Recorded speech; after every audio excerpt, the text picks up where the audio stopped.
All throughout the Quran, Muhammad said one of the proofs of his prophethood is that my Quran confirms your scriptures. It agrees with them. No, it doesn't.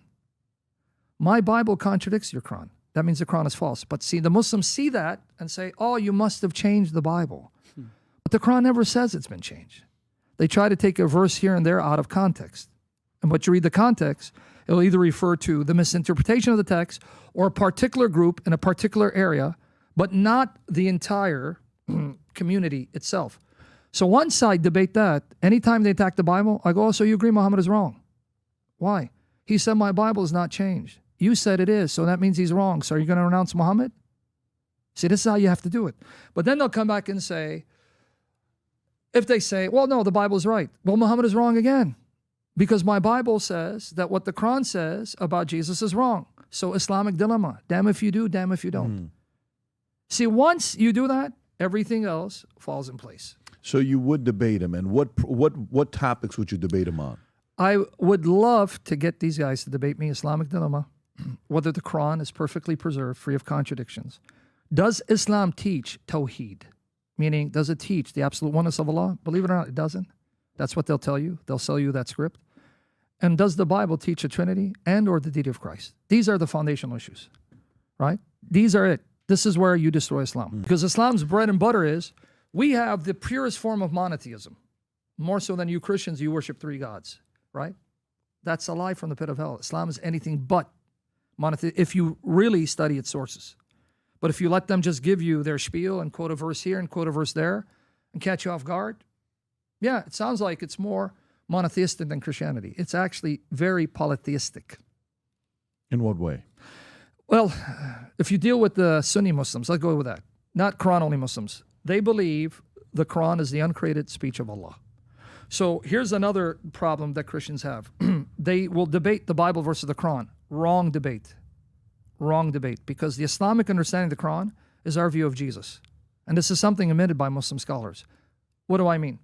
In Christianity, Christ is the uncreated, eternal Word of the Father who became flesh.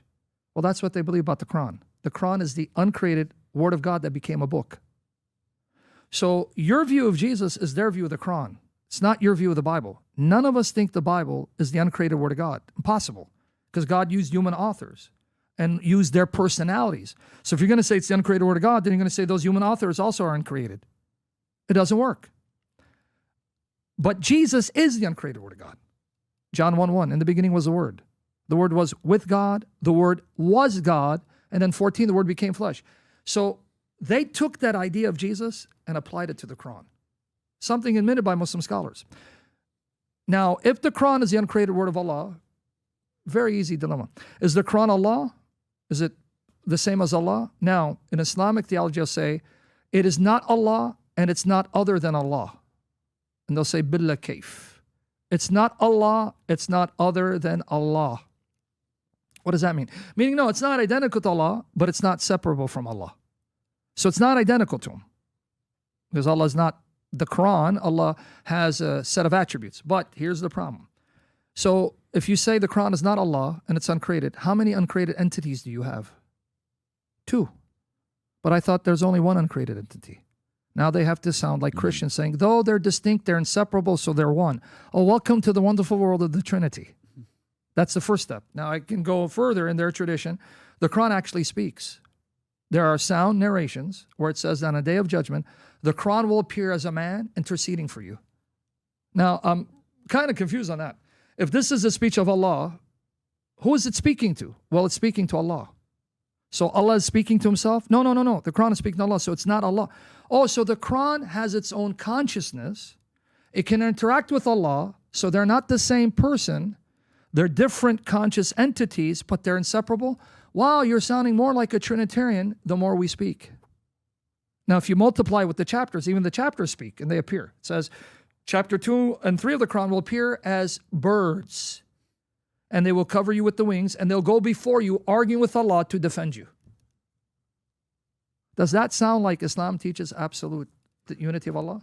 Let me ask you, in regards to the religion itself, on how it's grown over the years, okay? And I'm sure as you're going through it, you know, they've had a lot of success. Yes, They've grown at a pace where you can look at data on by what year, the world's going to be a majority Muslim. I think it's 2060 or something 70, like that. Yep, it will. 2060, 2070. And they're not slowing down. And then you see the growth they're having in UK. In 1980, it was only 500,000 people living there, give or take. Today, they got 4.5 million people, 5 million people living there.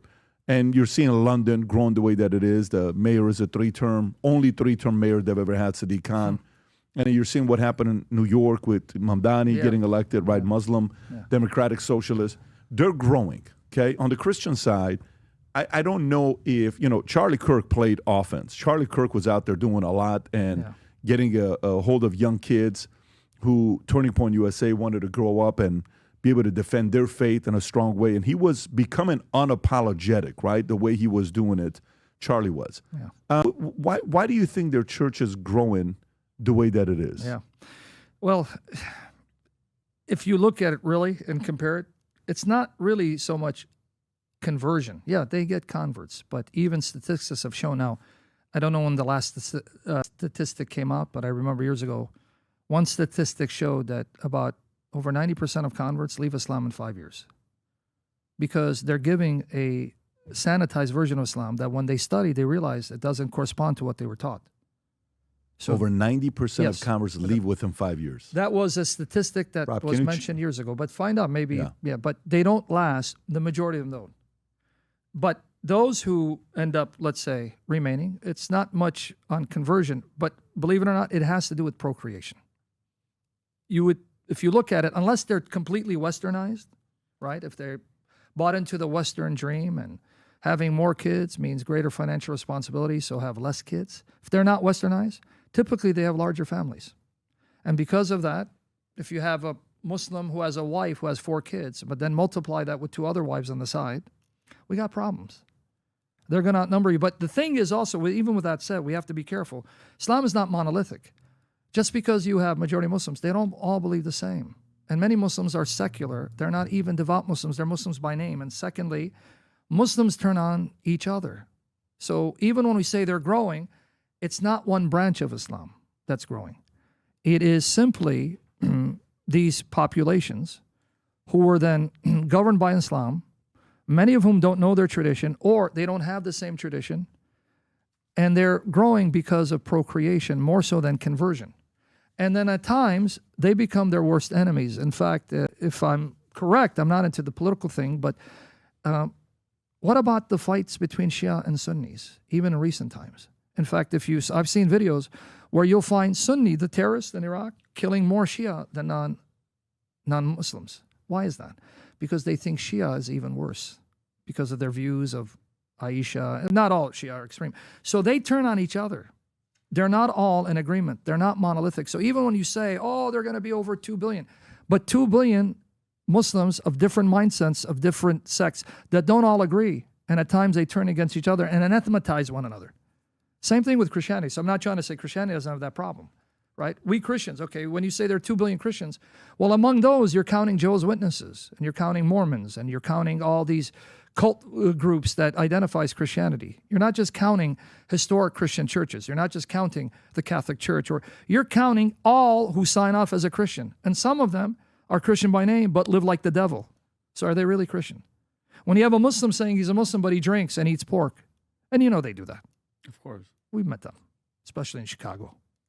My teenage years, I had a couple of good Muslim buddies. They were anything but Muslim, right? So it's to say you're Muslim is one thing, but to say practicing Muslims, how many? Well, let me ask this, because you'll talk to some people who are Jewish. They'll say, "I'm Jewish," right? Adam will say, "I'm Jewish." I'm not really Jewish. I'm more Jewish. Yeah, see. But you have that, the watered down, Christians, Jews, and Muslims. Exactly. Okay. However, which one has more radical, true believers of their faith? Okay. So forget about the 2 billion. Forget about the 2.1 billion Christians. Forget about the 15 million Jews. Forget about, all those that we can go through. Which one has a bigger percentage of true believers that they have fully bought into their vision long term, and they're imposing, they're driving? Yeah. That's the number you got to look at, right? Yeah, but that's the thing. I haven't done any intensive study on Christians who are devout Christians, but you have a revival happening right now. You're having a revival where the youth are not just nominal Christians.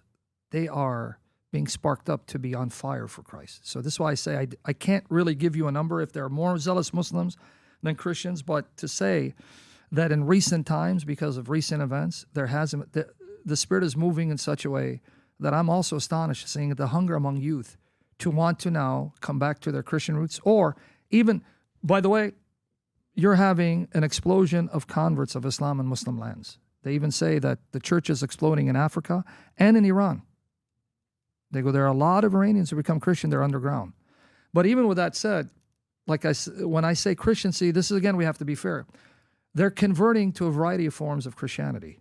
Some are becoming Mormons. Well, do we consider them Christian? Right? Jehovah's Witnesses or oneness. So to say how many are zealous, I'd have to look at the statistics, but from my own experience seeing online, I'm seeing the youth come in droves on fire to reclaim their Christian faith and on fire for Jesus. I'm seeing it. When I was doing it in the late 90s, early 2000, it wasn't the way it is now. So the YouTube is having whatever, not just YouTube, but you get what I'm saying, having a huge impact. It is causing people to look into Christianity, and I am seeing a lot of Muslims leave Islam for Christianity, but I am seeing people who convert to Islam, but those are the Christians, and I have to say, very poorly catechized, and being given a sanitized version of Islam. Because I've interviewed people who said, I became a Muslim 5 years ago, but then I found such and such or such and such, and I saw, and I was shocked that this is what Islam teaches. I can't be a Muslim anymore. Because they give you a sanitized version of Islam. See, the difference with Jesus Christ, here's the difference. The more you get to know Muhammad and his teaching, the more repulsive it turns out to be. The more you get to know Jesus, the more irresistible he is. The more you fall in love with him. He is beauty in the flesh. If you want to show a person why not to become Muslim, just compare Muhammad to Jesus. Because Jesus makes everything else look ugly. Because he's just beautiful. What can you say bad about Jesus? I mean, even from the Islamic perspective, one of the ways I even argue my case that Jesus is superior to Muhammad, I use the Islamic Jesus. Because I don't believe the Islamic Jesus is the real Jesus, right? Because Paul told us, if you go to 2 Corinthians chapter 11, he warned. He's warning the church. 2 Corinthians chapter 11, verse 1 to 4, he's warning the church.